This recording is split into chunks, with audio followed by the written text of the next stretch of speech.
Hi folks, my name is Keith Lamb and I wanted to welcome you to the very first RT Complex Issues Made Simple installment number 1.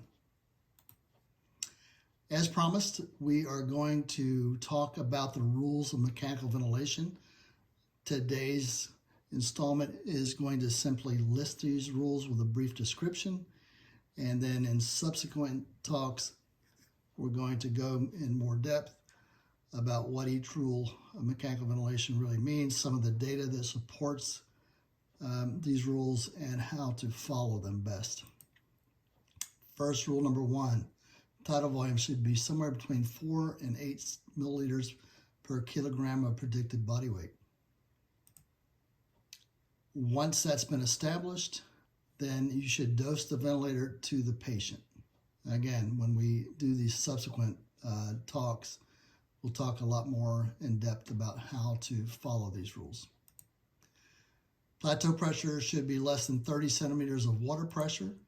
We need to keep in mind that some patients may have extrinsic influence like morbid obesity, abdominal compartment syndrome, and other influences that make this number difficult to interpret.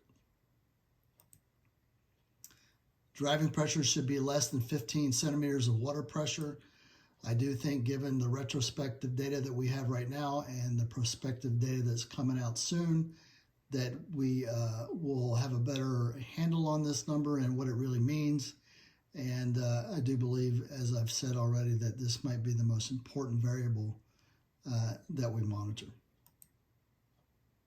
PEEP, customized to prevent adduct trauma and to use the lowest FiO2 as possible. That's a general statement. In the subsequent mini talk on PEEP, we will go into more detail about how we think that PEEP should be customized, what data we should use to sort of figure out what the PEEP should be for a specific patient. Making the ventilator fit the patient. We should always make the ventilator fit the patient and not attempt to make the patient fit the ventilator. This really talks about dysynchrony, asynchrony, sedation, neuromuscular blockade, and other details.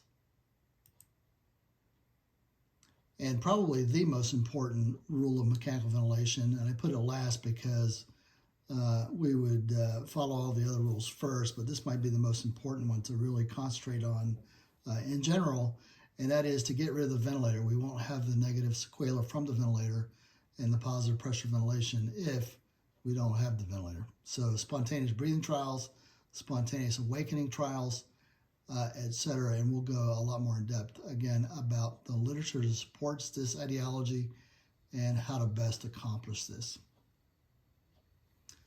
So thank you very much, and please stay tuned for the next installment of RT Complex Issues Made Simple, where we will talk about tidal volumes, and we'll get a lot more in depth. Thank you so much.